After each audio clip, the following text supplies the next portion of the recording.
Assalamualaikum warahmatullahi wabarakatuh. Waalaikumsalam warahmatullahi wabarakatuh. Alhamdulillahi rabbil alamin wa ilahil awwalin wal akhirin. Wa salatullahi wa salamuhu wa rahmatuhu wa barakatuhu ala safwati khalqih wa khatamil anbiya'i wa rusulih Sayyidina Muhammadin wa ala alihi wa ashabihi ajma'in, amma ba'd. Qala Allah ta'ala fil Qur'anil 'azim, a'udzu billahi minasy syaithanir rajim. Ya ayyuhalladzina amanu taqullaha haqqa tuqatih wa la tamutunna illa wa antum muslimun. Rabbi shrah li sadri wa yassir li amri wahlul 'uqdatam min lisani yafqahu qawli. Allahumma la sahla illa ma ja'altahu sahla wa anta taj'alul hasna idza syi'ta sahla. Rabbana zidna ilma warzuqna fahma. Ikhwani fiddin, arsyadani wa arsyadakumullah. Yang saya hormati para alim, para satid, para kiai. Yang saya hormati dan jamaah Kharab Mubalek Muhammadiyah Kecamatan Meru. Dan yang saya cintai, saya banggakan,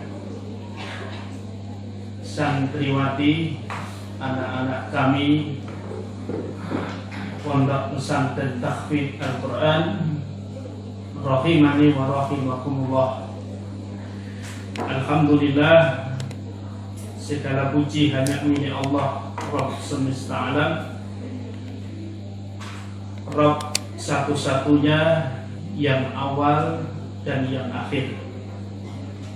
Salawat dan salam terlimpah curah kepada uswah hasanah kita, Nabi Rasul akhir zaman yang tidak ada Nabi dan Rasul setelahnya. Mudah-mudahan saya dan antum semuanya kelak pada hari kiamat mendapatkan syafaat dari baginda Muhammad sallallahu alaihi wasallam. Ikhwatiddin, Bapak dan akhwat yang insyaallah dimuliakan Allah Subhanahu wa taala. Tema malam hari ini saya buatkan tema supaya nanti tulisannya ada judulnya. Nanti kalau nggak ada judulnya nanti malah repot. Tema kajian kita malam hari ini sekalian, ya, yaitu berkaitan dengan umur yang kedua. Umur yang kedua ini memang temanya agak asing, ya, tapi mudah-mudahan nanti setelah kita paham nggak asing. Bapak dan Ibu sekalian, insyaallah dimuliakan Allah. Allah Subhanahu wa taala memberikan usia umat Muhammad ini tidak panjang. Berbeda dengan Allah memberikan umur kepada umat sebelum umat Muhammad sallallahu alaihi wasallam.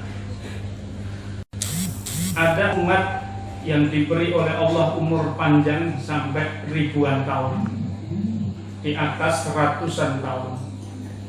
Kita kenal Nabi Nuh dan umatnya diberi oleh Allah umur yang sangat panjang, sampai mencapai berapa?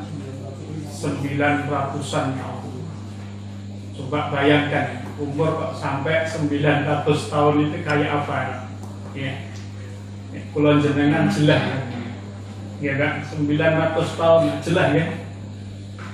kemudian umat setelahnya pun demikian, umat setelahnya pun demikian. Allah beri usia kepada mereka ini umur yang relatif panjang. Namun kemudian Allah Subhanahu wa taala membagi umur atau memberikan umur kepada umat Muhammad sebagai umat yang terakhir itu ternyata tidak panjang. Dalam hadis, saya sampaikan hadisnya dan derajatnya hadisnya kayak apa, saya tadi sudah tulis. Rasulullah Shallallahu Alaihi Wasallam bersabda, "A'maru ummati ma baina sittin ila sab'in, wa aqalluhum may yazuzu dzalika." Hadis ini diriwayatkan oleh Ibnu Majah, nomor hadis 4236, dan hadis ini disahihkan oleh Imam Albani rahimahumullah ta'ala. A'mal ummati, umur umatku ma baina sittin ila sab'in, antara 60 hingga 70 tahun. 60 hingga berapa? 70 tahun. Wa aqalluhum may yazuzu dzalika, dan sedikit sekali yang bisa melampaui umur tersebut. Ya ada yang 75, yang 80, yang 90 ada. Tetapi sedikit jumlahnya. Ya, rata-rata 60 hingga berapa? 70 tahun. Ini dasar dari baginda Muhammad Shallallahu Alaihi Wasallam bahwa umur umat Muhammad ini 60 hingga 70 tahun. Kelas kalian yang insya Allah dimuliakan Allah Subhanahu Wa Taala, ibadah. Namun perlu kita pahami bahwa ada dua hal yang perlu kita bedakan. Nah, ini sudah masuk materi ini kan. Apa itu? Yang pertama adalah usia hidup fisik manusia. Tadi sudah kita sampaikan dalilnya bahwa usia fisik manusia itu 60 sampai 70 tahun. Sekarang kita masuk pada materi yang saya sampaikan kepada antum panjenengan, yaitu usia yang kedua. Tadi sudah saya katakan di awal yang disebut dengan usia yang kedua. Nah, usia yang kedua ini disebut dengan usia karya manusia. Usia karya manusia. Menarik sekali kalau kita nanti memahaminya. Ibadallah yang insyaallah dimuliakan Allah Subhanahu wa taala. Para santriwati masih semangat? Siap mendengarkan? Sudah kangen sama Ustaz Umam belum? Apa iya? Sehingga ya sebut kui-kui tok. Terus saya pernah ngajar Pak ya di sini. Kelas kalian yang dirahmati Allah, Bapak-bapak, Korok Mubalik Muhammadiyah PCM baru yang insyaallah dimuliakan Allah. Ada di antara manusia yang karyanya terkubur bersamaan dengan terkuburnya badannya. Diperhatikan kalimat saya ini. Ada di antara manusia yang karyanya terkubur bersamaan dengan terkuburnya badannya, sehingga begitu dia meninggal, begitu dia mati, wasdaya, sudah tidak ada lagi bekas amalnya yang masih bertahan di permukaan bumi. Jadi ternyata bekas amalnya terkubur dengan wafatnya orang tersebut. Ini banyak yang seperti itu. Sebaliknya, ada manusia yang usia karyanya lebih panjang dibandingkan dengan usia fisiknya. Nah, ini mulai. Ya, sebaliknya ada manusia yang usia karyanya jauh lebih panjang dibandingkan dengan usia fisiknya. Sekalipun dia sudah meninggal ratusan tahun, 200 tahun, 300 tahun, 400 tahun, 500 tahun mungkin, tetapi karyanya tetap segar dan terlihat jelas di permukaan, bisa kita lihat, bisa kita saksikan. Ada nggak seperti ini? Ada ya? Nah, nanti saya kasih contoh. Kelas kalian yang dirahmati Allah, Allah Subhanahu wa Ta'ala menjelaskan di dalam Al-Quran bahwa Allah tidak hanya mencatat amal perbuatan yang kula jenengan lakukan, namun Allah juga mencatat semua pengaruh dan jejak dari perbuatan yang pernah kita lakukan. Jadi amal yang kita kerjakan ditulis Allah, tapi jejak kaki langkah yang kita pernah kita torehkan, pernah kita ukir, itu juga ditulis oleh Allah Subhanahu wa Ta'ala. Ini menarik sekali. Mana dalilnya? Nek wong Muhammadiyah selalu tekon dalile. Nek di luar sana ora usah tekon dalile, gitu kan? Itu bedanya kita. Kalau kita ini mana dalilnya? Ada dalilnya tidak? Karena beragama ini harus pakai apa? Pakai dalil. Beragama itu pakai dalil. Kalau nggak pakai dalil, terus dalilnya apa? Nah, sekalian yang insyaallah ibadah Allah yang muliakan Allah Subhanahu wa Ta'ala, coba kita lihat di dalam surah Yasin. Adik-adik bawa Al-Quran. Surah Yasin, surat yang keberapa? 30. Angel ya, 36. Surat yang pertama surah apa? Al-Fatihah. Surat yang ke-100 surat apa? Bikin ngetes ini. Surat yang ke-36 surat Yasin. Yasin ini nama surat yang sangat masyhur di kalangan kaum muslimin, terutama kaum muslimin Indonesia. Iya kan? Masyhur sekali. Bahkan dicetak sendiri khusus ya. Namanya apa? Surat Yasin. Dan fadhailnya dan keutamaannya. Biasanya dicetak sendiri, di bawahnya ada tulisannya ya, oleh-oleh atau kenangan wakaf dari almarhum wal marhumah. Pernah dapat oleh-oleh seperti ini? Dan jenengan rantau Yasinan ya Allah. Kalau saya sering dapat oleh-oleh ya buku Yasin ketika kita datang ke rumah ya orang yang meninggal dunia. Biasanya hari keberapanya itu diadakan pengajian, kemudian baca surah Yasin. Itu buat oleh-oleh yang baca. Kalau antum kan tidak pernah, karena antum kan Muhammadiyah, kalau saya kan Muhammad Dinu. Ya enggak, itu Muhammadiyah. Sekalian yang insyaallah dimuliakan Allah Subhanahu wa Ta'ala, surah Yasin surat yang ke-36. Yakin antum sudah akrab dengan surat ini, bahkan mungkin setengah hafal di antara kita dengan surat ini.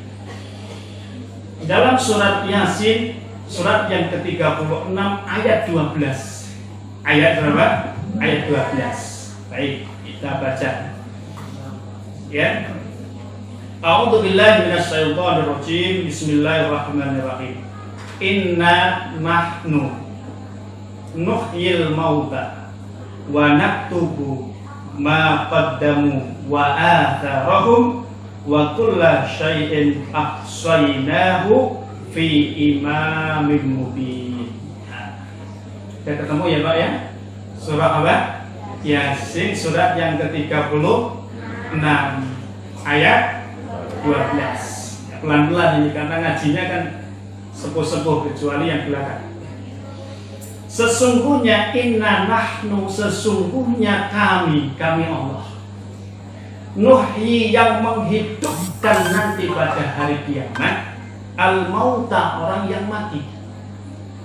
Sesungguhnya kami Allah lah yang menghidupkan orang-orang yang mati, orang-orang yang telah mati. Kapan? Nanti pada hari kiamat.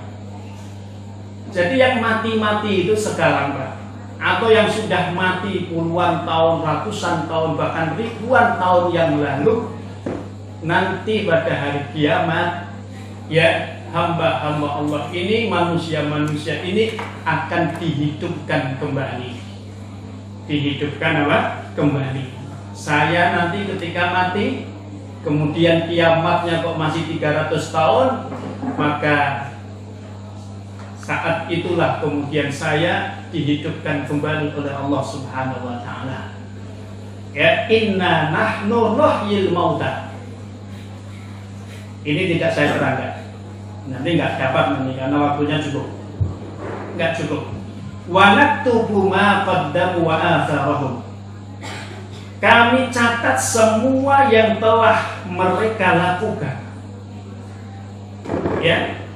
Wa naktubu ma qaddamu, dan kami catat, kami tulis, kami bukukan. Kitab itu namanya buku. Kenapa disebut buku, Pak? Karena berisi catatan-catatan, lembaran-lembaran dari satu bab ke bab yang berikutnya, itu disebut namanya apa? Kitab. Kalau satu itu bukan kitab. Kalau satu namanya apa? Lembaran. Maka disebut kitab.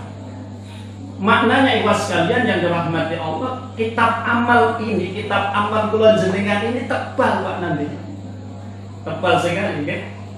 Karena segala sesuatu gerak-gerik kula jenengan bisiri wal alani, baik yang sembunyi maupun yang terlihat, semuanya dibukukan Allah Subhanahu wa taala di dalam pembukuan yang sangat teliti. Sampai di dalam Al-Quran disebutkan, ini buku apa, ketika orang-orang musyrik, orang-orang kafir itu melihat buku catatannya sampai heran. Ini buku apa kok komplit sekali, sempurna sekali. Dari yang kecil, gede, semuanya ada dalam buku ini. Ya, mahadal kita. Apa buku ini? Tuhan sekalian yang dirahmati Allah. Ya, kemudian bukan hanya sekedar apa yang kita kerjakan ditulis oleh Allah Subhanahu wa taala, tentunya para malaikat. Wa atharahum, ini yang penting. Wa atharahum, ya, dan bekas-bekas yang mereka tinggalkan. Dan bekas-bekas yang mereka tinggalkan.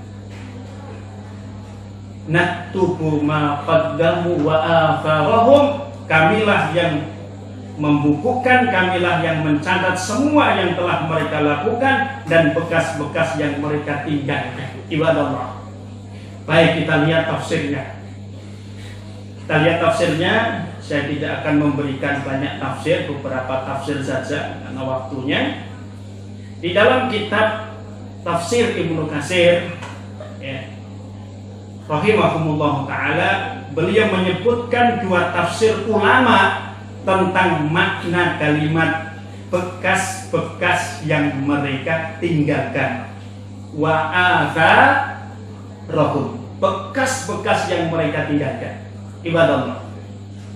Yang pertama, penafsiran yang pertama adalah wa atharahum, bekas-bekas yang mereka tinggalkan, artinya adalah jejak kaki mereka ketika melangkah menuju ketaatan atau kemaksiatan. Jadi langkah-langkah saya, langkah-langkah panjenengan yang digunakan untuk ketaatan ditulis, yang digunakan untuk maksiat juga ditulis. Ya, langkah-langkah yang digunakan untuk melangkah menuju ketaatan maupun untuk maksiat, ya, ini ditulis. Hal ini sesuai dengan, ya, penafsiran oleh Imam Mujahid dan Qatadah, ya, sebagaimana yang diriwayatkan oleh Ibnu Abi Najih. Dan di antara dalil yang menguatkan ini adalah ada hadis yang panjenengan juga pernah mungkin membacanya. Hadisnya menceritakan tentang seorang laki-laki yang namanya Jabir bin Abdullah radhiyallahu anhuma, bahwa ada Bani Salimah, ada seorang dari Bani Salimah ingin berpindah rumah karena rumahnya ini jauh dengan Masjid Nabawi. 5 kilo dari Masjid Nabawi, 3 kilo dari Masjid Nabawi, kan jauh, Pak. Kalau berjalan kan membutuhkan waktu sampai puluhan menit. Lah Bani Salimah ini, orang ini pengen, Pak, supaya rumahnya itu dekat dengan apa? Masjid Nabawi. Pengen dekat dengan Masjid Nabawi. Matur kepada Rasulullah SAW, ya Rasul, saya ingin agar rumah saya ini dekat dengan Masjid Nabawi. Kan enak, kalau ada adzan kami bisa mendengar adzan, kemudian kami bisa melaksanakan sholat bersama dengan Anda di Masjid Nabawi, karena saya dekat. Selama ini rumah saya jauh, kadang-kadang mendengar, kadang-kadang nggak mendengar suara adzan. Seringkali saya ini menjadi masbuk kalau tidak tenang-tenangan gitu. Lah beliau curhat seperti itu kepada Rasulullah SAW agar diperkenankan beliau pindah rumah dari tempat yang jauh mendekat dengan masjid apa? Masjid apa? Masjid Nabawi. Lah, sekalian yang dirahmati Allah Subhanahu wa taala, lalu Kanjeng Nabi jawab seperti ini. Ya Bani Salamah, diyarukum tuktabu asarukum. Wahai Bani Salamah, perjalanan dari rumah kalian ke masjid akan dicatat jejak-jejak kaki kalian. Perjalanan dari rumah kalian ke masjid akan dicatat jejak-jejak kaki kalian. Hadis ini diriwayatkan oleh Imam Muslim, hadis 1551, dan juga diriwayatkan oleh Imam Ahmad, hadis 14.940 nomor hadisnya. Maka penafsiran yang pertama, wa atharahum, artinya adalah jejak kaki, langkah kaki. Paham ya? Wa atharahum artinya jejak langkah kaki. Kemudian tafsiran yang kedua apa?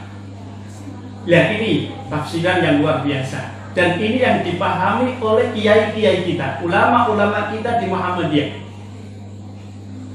Penafsiran yang kedua apa? Yaitu pengaruh dari amal yang ketika hidup dikerjakan. Pengaruh dari amal yang kita kerjakan. Kelas kalian yang dirahmati Allah, artinya apa? Artinya bahwa Allah Subhanahu wa taala mencatat bentuk amal yang mereka kerjakan dan pengaruh dari amal itu. Pengaruhnya juga dicatat. Pengaruh dari amal itu dicatat oleh Allah Subhanahu wa taala. Jika baik, maka dicatat sebagai kebaikan, dan jika buruk dicatat sebagai apa? Keburukan. Wah, ini repot ini kalau sudah begini ya. Jadi kalau apa yang kita tinggalkan itu baik, maka dicatatlah sebagai kebaikan, dan bekasnya juga tetap dicatat sebagai kebaikan. Tapi bila yang kita kerjakan itu adalah buruk, maka bekas keburukan itu dicatat. Dan apabila keburukan itu dikerjakan orang setelah kita juga akan mendapatkan apanya? Mendapatkan dosanya. Coba ini. Maka ibu sekalian yang dirahmati Allah Subhanahu wa taala, ini penting bagi kita. Ada satu hadis yang juga mungkin sering kita dengar dari asatidz yang berbunyi begini: Man sanna fil islami sunnatun hasanatun. Man sanna fil islami sunnatun hasanatun. Sunnatan hasanatan fa amila biha ba'dahu kutiba lahu mislu ajri min man amila biha wa la yanqus min ujurihim syai'un. Wa man sanna fil islami sunnatan sayi'atan fa amila biha ba'dahu kutiba alaihi mislu wizra man amila biha wa la yanqus min auzarihim syai'un. Siapa yang menghidupkan sunnah, barang siapa yang menghidupkan sunnah, man sanna, sanna itu artinya menghidupkan sunnah. Juga bukan berarti membuat sunnah, dan man sanna sunnatan hasanatan. Sanna di sini artinya menghidupkan. Karena agama ini selesai. Bukan berarti man sanna itu artinya membuat yang baru. Ya, man sanna itu artinya menghidupkan sunnah. Barang siapa yang menghidupkan sunnah dalam Islam, ya, yang baik, kemudian diikuti oleh orang lain setelahnya, maka dicatat untuknya mendapatkan pahala seperti orang yang mengamalkannya, tanpa mengurangi pahala mereka sedikit pun. Siapa yang menghidupkan tradisi yang jelek di tengah kaum muslimin, kemudian diikuti oleh orang lain setelahnya, maka dia mendapatkan dosa sebagaimana dosa orang yang melakukannya, tanpa mengurangi dosa mereka sedikit pun.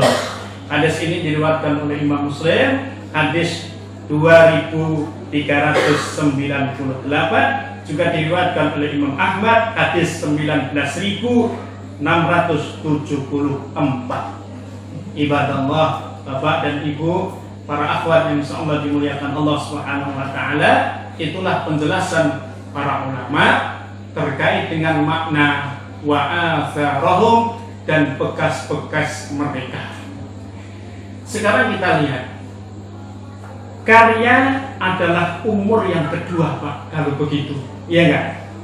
Karya adalah umur yang kedua. Umur pertama kita ini sangat singkat sekali. A'mar ummati, umur umat Muhammad 60 hingga 70. Singkat gak, Pak? Singkat sekali. Lah, untuk memperpanjang umur kita dengan apa? Ternyata ada untuk memperpanjang umur kita yang disebut dengan karya. Karya adalah umur kedua, artinya setelah kita mati.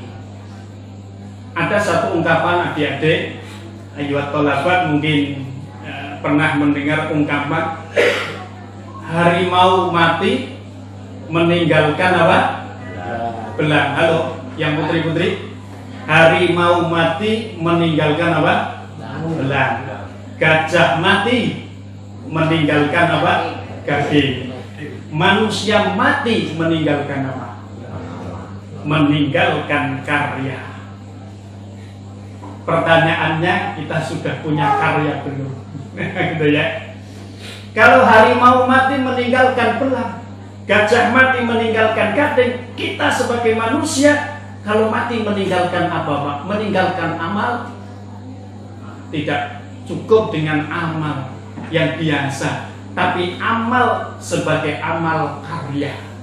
Sebagai amal apa? Amal karya. Ibadallah yang insyaallah dimuliakan Allah. Antum lihat di papan itu yang paling atas, deretan yang pertama, ya, founding father, pendiri ormas organisasi masyarakat, perserikatan terbesar hari ini di dunia dan paling kaya dengan amal usaha yang ada di dunia ini, yaitu Muhammadiyah. Siapa pendirinya? Kiai Haji Ahmad Dahlan.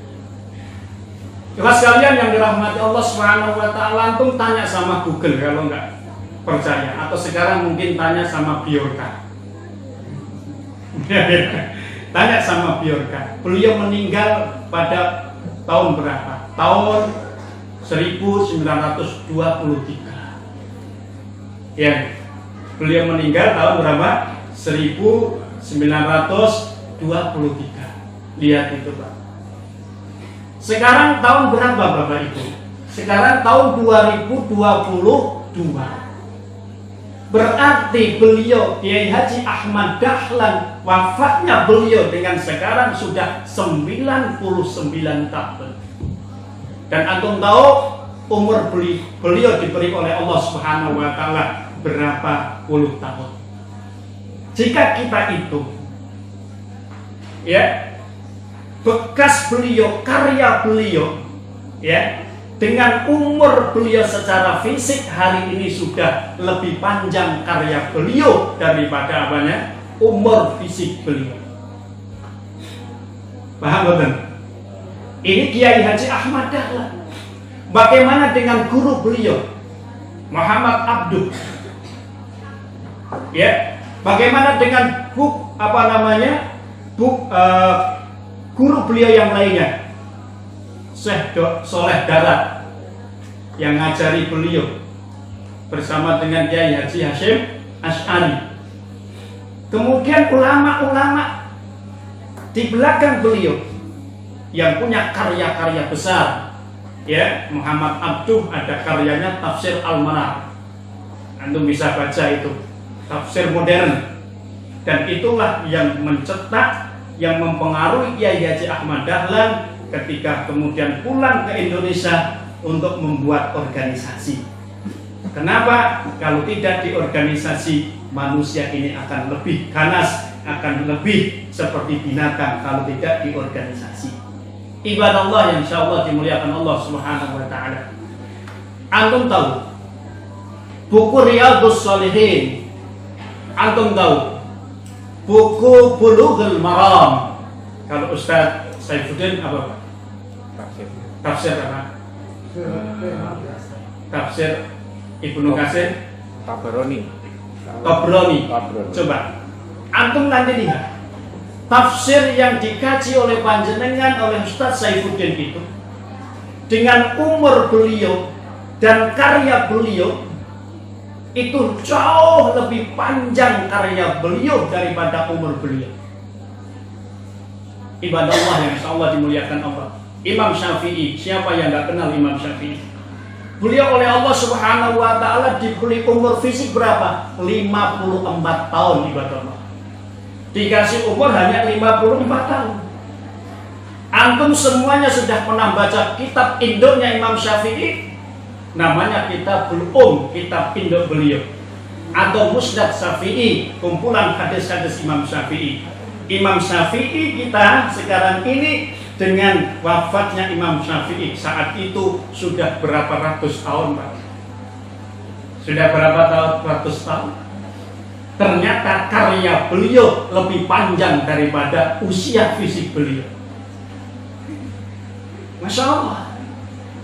Dan kita paham bahwa Rasulullah Shallallahu Alaihi Wasallam memberikan penghormatan kepada kula jenengan sebagai hamba Allah, sebagai umat Nabi Allah Muhammad Shallallahu Alaihi Wasallam dalam sebuah hadis yang hadis ini sangat masyhur. Idza mata ibnu Adam inqata'a amaluhu illa min salas.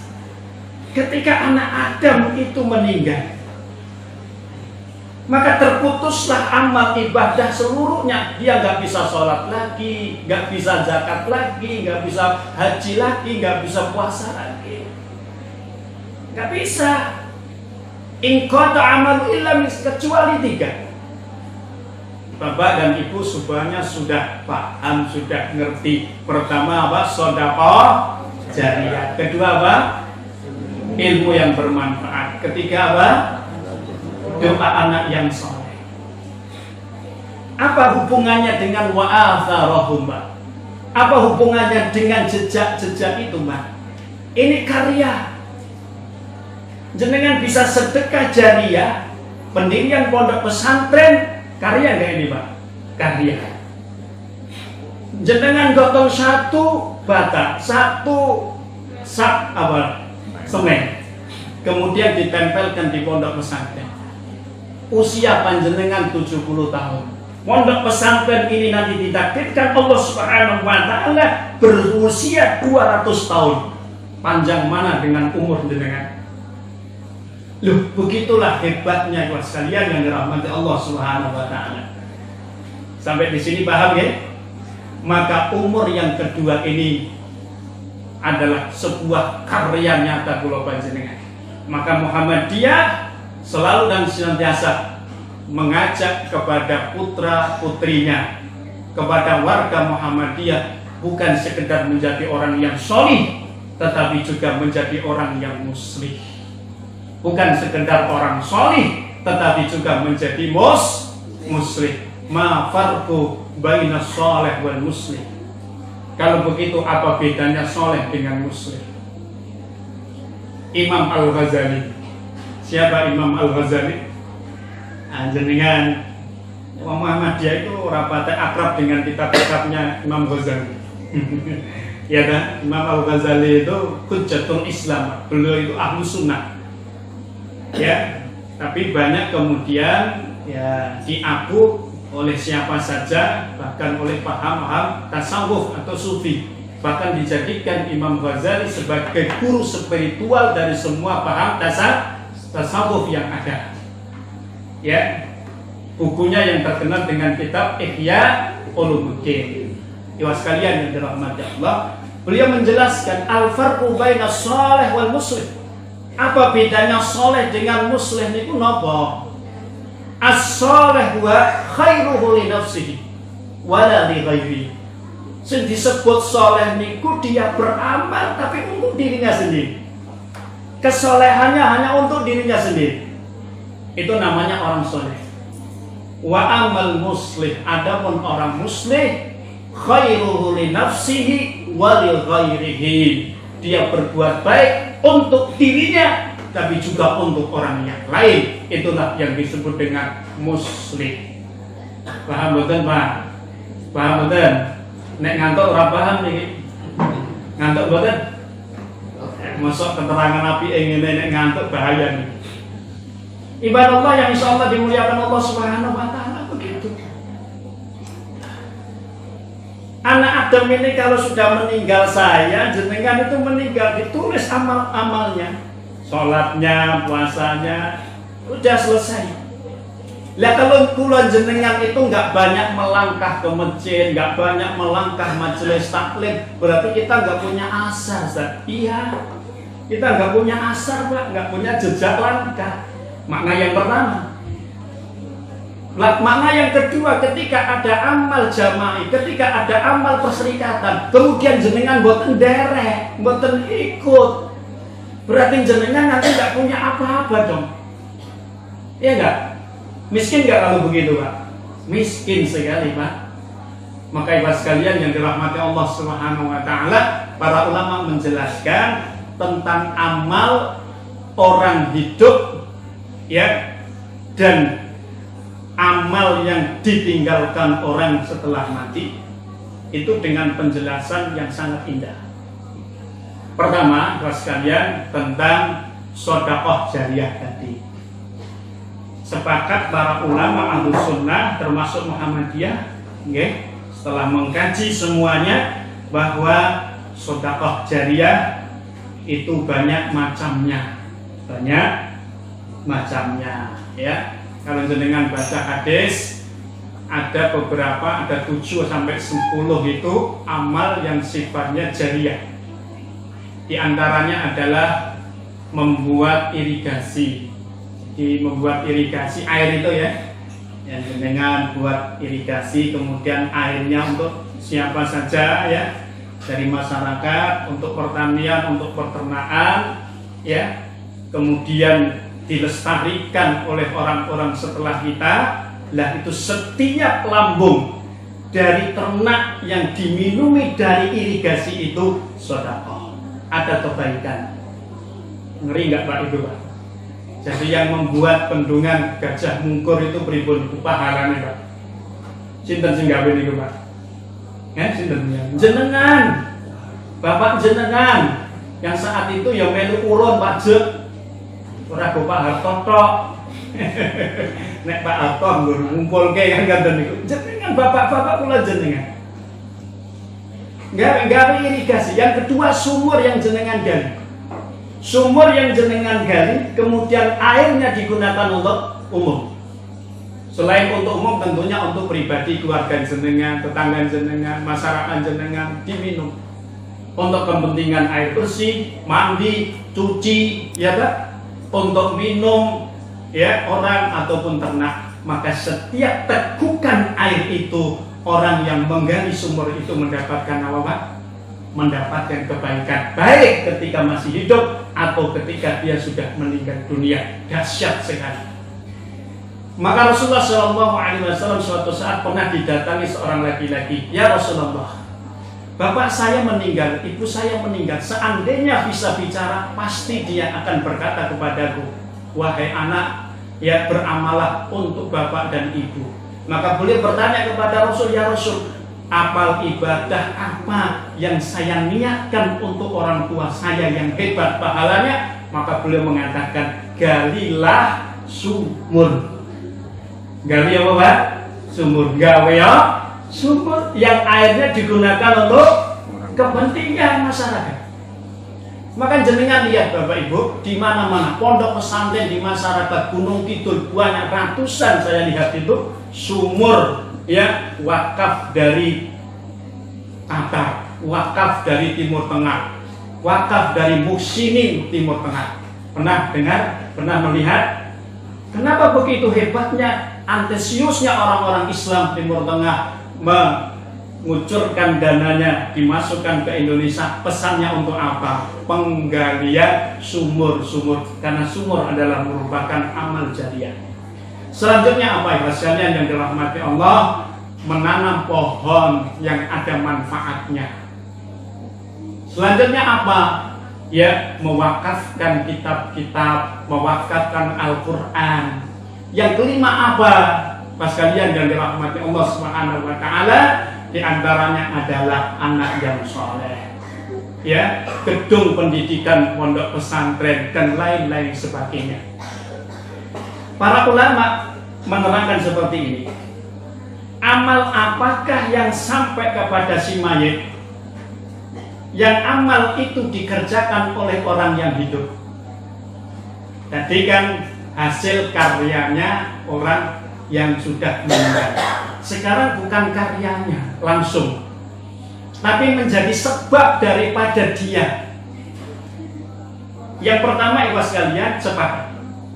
Yang pertama adalah doa. Doa ini disepakati bahwa doanya orang beriman untuk orang yang meninggal bermanfaat sampai kepada orang yang mati. Dan ini seringkali kita ucapkan ketika kita mengucapkan doa, Allahumma fir lil mu'minina wal mu'minat. Terus selanjutnya wal muslimina wal al ahya, loh, yang hidup maupun yang sudah mati. Sepakat ini Pak, nggak ada khilaf. Tapi sayangnya ibadah Allah, ada ahlul kubur, ahlul barzah itu tidak mendapatkan kiriman dari keluarganya, nggak dapat, anaknya nggak dapat. Dia hanya mendapatkan kiriman umum. Alangkah naifnya mendapatkan kiriman dari kiriman apa? Transferan orang umum, dapat koretan-koretan. Ya koretannya tadi itu pas mengajian ada yang menyebut lil mu'minina wal mu'minat wal muslimina wal muslimat al ahya'i minhum wal amwat. Yang mati-mati juga panjenengan ampuni Allah, itu dapat. Tapi ada yang dapat itu khusus, paketnya khusus. Ya tadi itu anak yang soleh mendoakan orang tuanya, ini paket khusus ini. Ya, pondok pesantren yang jenengan bangun, hasil jerih payah jenengan bangun, kemudian para santri menghafal Al-Quran di dalamnya. Setiap saat santri membaca Al-Quran, setiap saat itu pula transferan datang kepada buku tulisan panjenengan. Ibadah Allah yang insya Allah dimuliakan Allah Subhanahu wa Ta'ala. Maka umur yang pendek ini, umur yang singkat ini, mari kita gunakan dengan banyak berkarya. Banyak apa? Banyak berkarya. Ini Pak, paham betul ini maksudnya? Paham ya? Bisa dipahami ini? Pertanyaannya kepada saya dan panjenengan, saya sudah punya karya apa?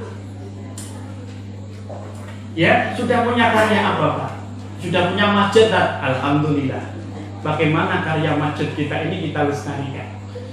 Man sanna sunnatan hasanah, dia akan mendapatkan kebaikan. Kelas sekalian yang dirahmati Allah Subhanahu wa Ta'ala.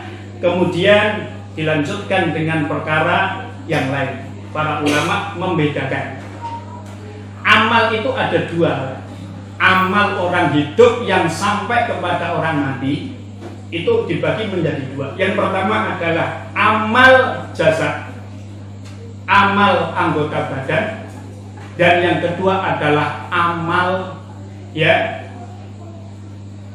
fisik, amal anggota badan dan amal harta.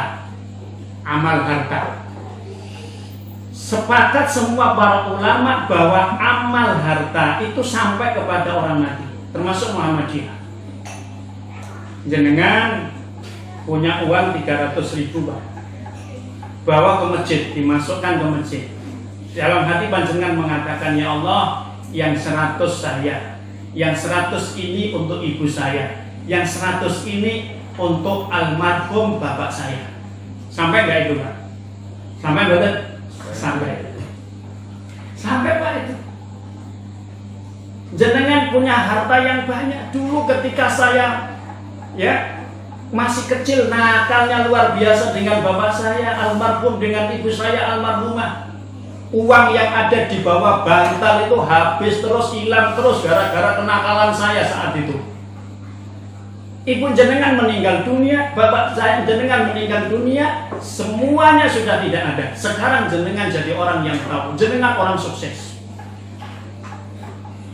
Kemudian jenengan mengatakan kepada istri, Dek, apa? Saya ingin ya membangunkan ya masjid atas nama orang tua saya. Saya ingin membangunkan masjid atas nama ibu saya dan bapak saya. Bisa saya anggap panjenengan sudah paham atau bingung?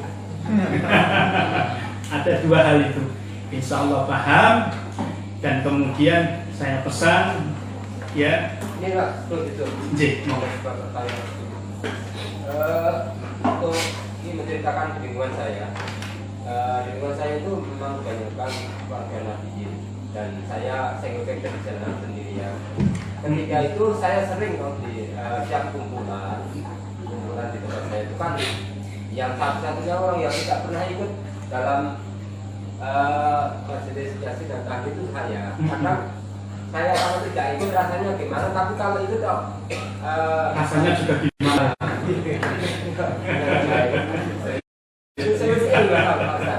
Aduh, ini harusnya tanya sama Pak Andi, Pak Abdul Majid.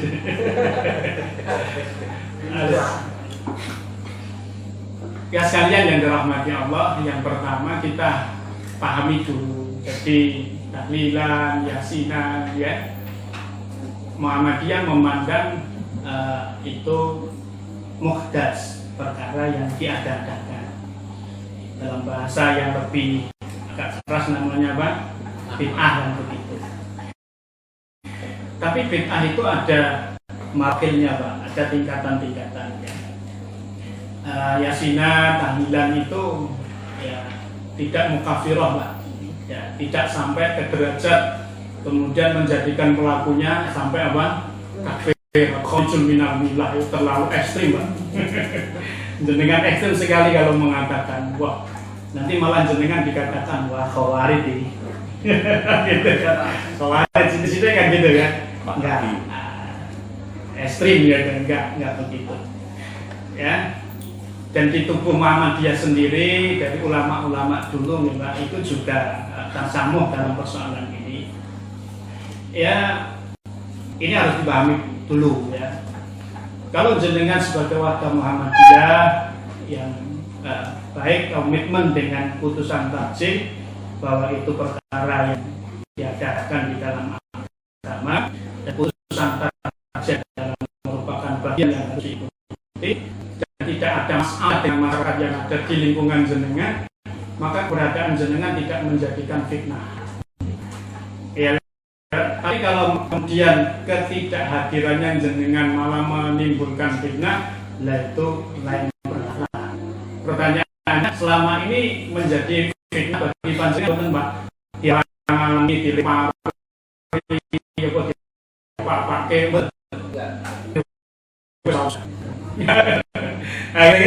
yang mana aja? Dulu Pak di Lamongan teman saya itu sama Pak, saya ikut satu waktu sakit itu yang Muhammadiyah kami tahu. Lama amal juga begitu. Ya, akhirnya mereka paham yang berjalan. Oh ternyata ya istihad masing-masing. Kami punya istihad dan yasinan masuk kami yang memahami masalahnya ada istihadnya oleh masalahnya. Lah ini tidak masalah. Jadi sekalian yang dirahmati Allah. Tapi pesan saya kepada dengan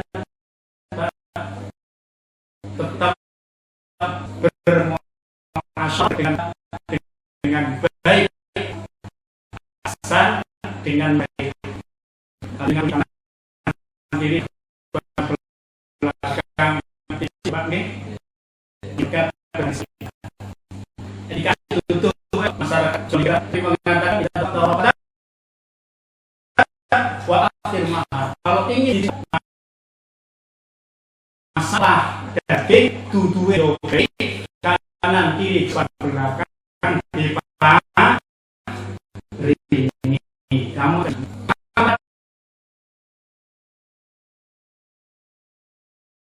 satu ya punya umat kami itu rahmatan lil alamin. Kita itu di mana-mana tempat ya menjadi rahmatan lil alamin. Buktinya apa? Muhammadiyah sebagai gerak rahmatan lil alamin. Di Australia ada perguruan tinggi milik Muhammadiyah. Bahkan di Cina ada perguruan tinggi milik Muhammadiyah. Ya.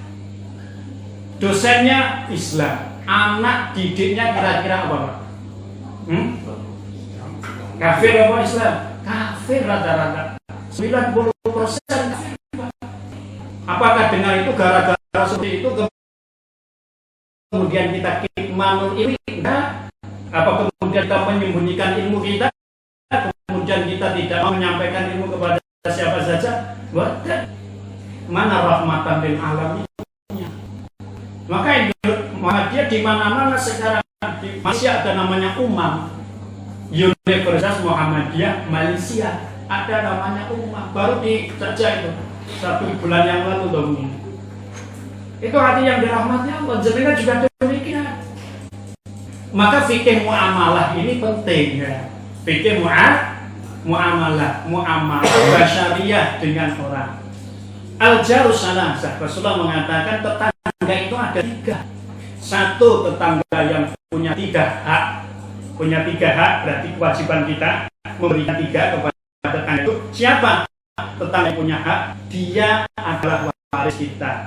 Dia adalah keluarga kita. Ada nggak yang punya tetangga dan tetangga itu adalah saudara kita? Berarti dia punya hak untuk apa? Silaturahim. Yang kedua, dia seorang Muslim. Nasabnya sama dengan kita, keluarga kita, dia juga Muslim. Maka dia punya hak yang kedua sesama Muslim. Yang ketiga, tetangga dekat rumah dengan kita. Maka dia punya orang 1, tapi memiliki berapa hak? 3. Ada yang memiliki 2 hak saja. Diambil satunya, dia tidak apa-apa dengan kita. Tetapi dekat rumah kita, tapi dia juga Muslim. Maka dia mendapatkan berapa hak, Pak? 2. Ada yang 1 tok tidak Muslim, tidak saudara jenengan, tapi tonggone jenengan. Berarti siapa? Orang Hindu, orang Buddha, orang Kristen, orang Konghucu, Katolik, Dharma Gandul. Masih punya hak gak, Pak? Masih. Ojo terus dikerutuki. Paham betul nih? Nah, tangga jenengan itu begitu. Ini tangga saya ini Muslim. Tangga saya ini enggak Muslim, juga enggak keluarga saya. Haknya 1, ketika dia sakit, ketika dia butuh, kita bantu. Sifatnya apa? Kemanusiaan. Jenengan kalau hari raya Idul Adha nyembelih kambing, ya tetangga jenengan yang punya 1 hak itu dikasih nggak kira-kira, Pak? Putusan Tarjih Muhammadiyah boleh. Tetangga jenengan yang Kristen itu, Tetangga jenengan yang Hindu itu loh, dikasih 1 kilo, 2 kilo, dok pintunya. Assalamualaikum atau pulau nuwun, Pak. Pulau nuwun. Ya kan? Oh Bapak, ya tak? Pak Kasno, nggih Pak. Alhamdulillah saya kemarin bisa korban. Oh nggih, ini saya bawakan untuk hadiah panjenengan Ibu, panjenengan Bapak. Dia akan mengatakan matur nuwun. Ya enggak? Dibuka luar biasa, daging yang paling disenangi, daging tepong, daging punggung, ora berusus karo blodok. Dia akan simpati, ya Allah. Mudah-mudahan dengan itu risalah hidayah sampai kepada dia. Begitulah Rasulullah mengajarkan dengan akhlak orang Yahudi masuk Islam. Kan ada ceritanya tuh. Nabi Muhammad tiap pagi dan sore dulang orang Yahudi sing buta matanya. Sak pagi sore diajak ngobrol kali Kanjeng Nabi. Gimana Mbak kabarnya? Sehat le. Ya, jenengan ngerti Muhammad, ya ngerti krungu. Gimana pendapat Anda tentang Muhammad? Kurang asem ya wonge. Padahal yang diajak Muhammad itu. Tapi beliau nggak pernah terus. Wah, ditenono sesuatu kayak ini. Bahkan sampai Nabi meninggal Pak, itu pekerjaan terlanjutkan. Karena sudah meninggal gak ada yang melanjutkan. Di beberapa hari dia mencari ke orang yang biasa menyuapi aku, gak ada. Tiba-tiba ada yang melanjutkan, ternyata Abu Bakar. Suaranya beda, ditanya, siapa kamu ini? Saya yang melanjutkan orang sebelumnya yang ngasih makan jenengan. Oh, lah terus kemana? Dia sudah meninggal dunia. Langsung kaget. Ya, orang seperti itu baiknya, seperti itu banyak kok cepat meninggal ya. Kan 63 tahun Rasulullah. Akhirnya apa dikasih tahu Abu Bakar bahwa yang menyuapi panjenengan tiap pagi dan sore adalah siapa? Muhammad bin Abdullah. Langsung wasiatnya. Akhlak inilah yang harus kita miliki. Akhirnya dia masuk Islam. Betul. Saya kira demikian, nggak usah panjang-panjang, nanti nggak sesuai. Ada lagi Pak? Terima kasih. Tadi sudah dijelaskan bahwa amalan seorang anak bisa ditujukan kepada orang tuanya yang sudah meninggal. Nah, pertanyaannya, apakah seorang anak yang beramal dengan harta ditujukan kepada orang tuanya yang sudah meninggal, anak tersebut juga memperoleh pahalanya? Kalau memperoleh, misalnya anak tersebut beramal untuk dunia sendiri, bukan untuk orang tuanya, nah itu lebih besar mana pahalanya, atau ya sama antara untuk ditujukan orang tuanya maupun untuk dirinya sendiri juga memperoleh pahalanya. Kalau masih nanti ada waktu, saya tambahkan pertanyaan. Wah, pertanyaannya oke. Tapi kalau masih ada waktu, kali enggak ya enggak? Nah, tadi dijelaskan bahwa yang jadi perselisihan itu amalan bacaan Al-Quran. Iya. Nah, kalau amalan penyembelihan hewan kurban, apakah juga bisa untuk orang tuanya yang sudah meninggal? Iya. Baik. Alhamdulillah, salatu wassalamu ala Rasulillah wa ala alihi wa ala ba'd. Ya, Bapak dan Ibu sekalian, terkait dengan kebaikan anak, perlu kita pahami bahwa anak itu adalah hasil usaha orang tua. Anak itu hasil usaha, bukan Pak? Jenengan menentang nggak kawin itu. Ya nggak ada. Wes ini secara apa saja ya. Kalau jenengan berusaha untuk punya karunia anak itu usahanya sampai luar biasa. 1 tahun istri kok belum ada tanda-tanda hamil, terus mulai galau kan? tuku obat, tuku apa macam-macam usaha betul Pak itu. Gitu. Ya, ditakdirkan Allah dari usaha itu muncullah anak putra jenengan. Ini hasil. Kemudian dari awal saja sudah jenengan program. Ya, yang saya makan yang halal, yang saya minum yang halal. Ketika lahir, ya, saya laksanakan syariat-syariatnya Allah. Ya kan, diapikoi di hari ke-7 dari kelahirannya, atau hari ke-14-nya, atau hari ke-21-nya, atau kapan saja ketika orang tua baru mampu. Ya kan, usaha gak boleh buat, usaha. Ketika itu kemudian suami bapak kerja keras untuk apa? Untuk membiayai pendidikan anak. Kita sepakat anak adalah hasil usaha orang tua. Kalau anak itu hasil usaha orang tua, lalu kemudian anak itu jadi orang soleh, maka kesolehan itu tidak lepas dari siapa? Tidak lepas dari siapa? Orang tua.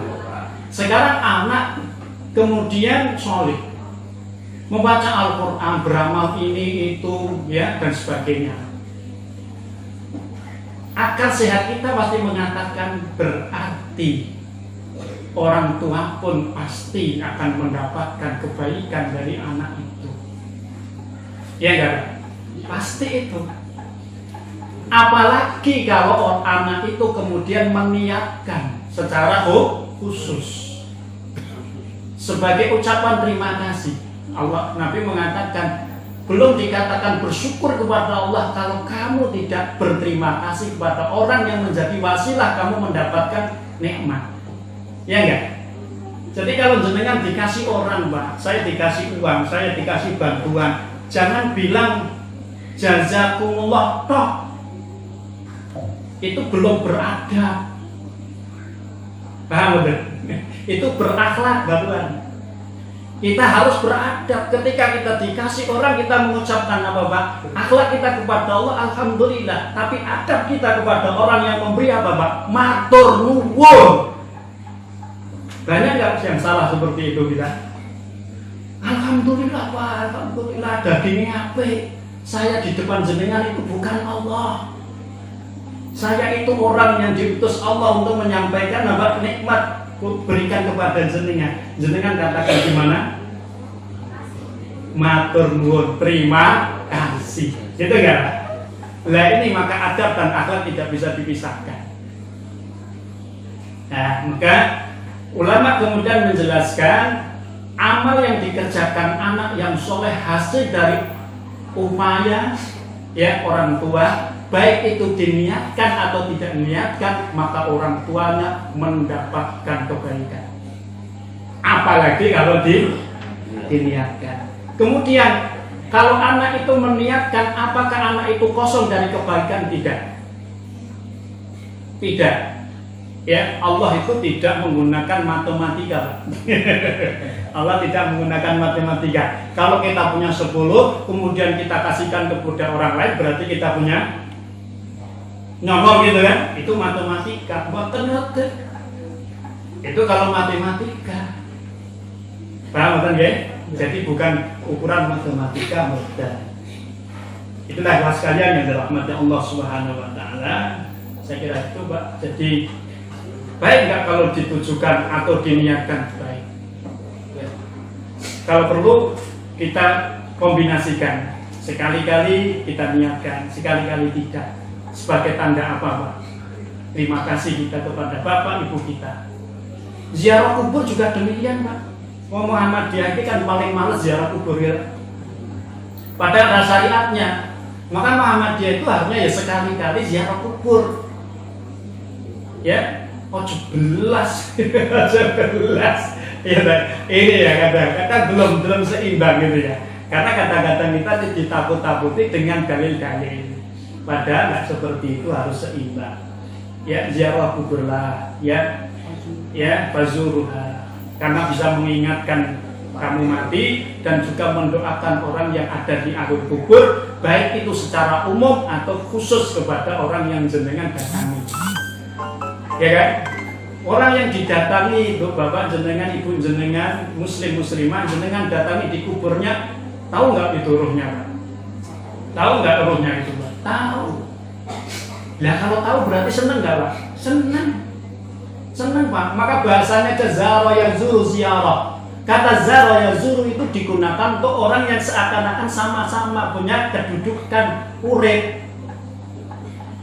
Ya. Ziarah itu, maka orang Arab mengatakan ana azuru ila abi, saya menziarahi bapak saya di kampung sebelah. Saya menziarahi bapak saya di kuburnya. Bahasanya pakai zaro yazuru ziarah sama. Maka ya sekalian yang dirahmati Allah begitu. Jadi sekali-kali kita itu ketika beramal soleh niatkan untuk kedua orang tua kita, sekali-kali juga tanpa kita niatkan sebagai bentuk penghormatan, ya, takdir kita, hormat kita kepada orang-orang tua kita yang sudah luar biasa mencetak anak-anaknya jadi anak-anak yang soleh dan solehah. Saya kira itu sudah cukup ya Pak. Nanti tanya sama yang lainnya saja. Mudah-mudahan manfaat kurang lebihnya. Ini yang saya sampaikan. Assalamualaikum warahmatullahi wabarakatuh.